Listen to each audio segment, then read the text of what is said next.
punya bang dari dulu yang koko tuh agar cep semua. Memasuki awal bulan Maret atau menjelang bulan suci Ramadan, harga emas murni kadar 99% mengalami kenaikan. Harga per mayamnya terus merangkak naik dari hari-hari sebelumnya. Selisih jual beli dalam satu mayamnya sampai dengan Rp100.000, belum termasuk harga tempah. Ketidakstabilan harga jual beli emas dipengaruhi oleh faktor geopolitik hingga inflasi yang sedang terjadi di negara Eropa.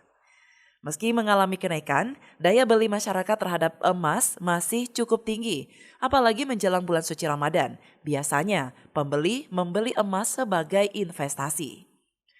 Salah satu pedagang emas di kawasan Pasar Aceh, Murizal mengatakan, meski harga emas merangkak naik, minat beli masyarakat mencapai 80%.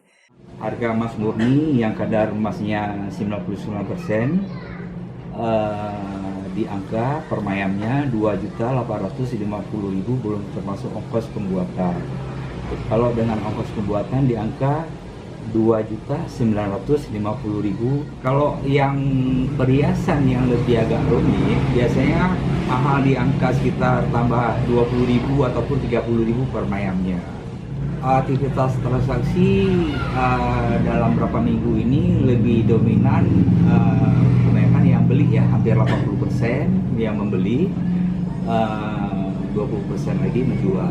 Yang 80% yang membeli kebanyakan untuk menabung jadi investasi, yang 20% lagi kebanyakan banyak alasan konsumen kami yang untuk renovasi rumah, tambahan biaya ataupun untuk biaya pendidikan. Kedepannya, Murizal memprediksi kemungkinan harga emas akan terus alami kenaikan di bulan Ramadan.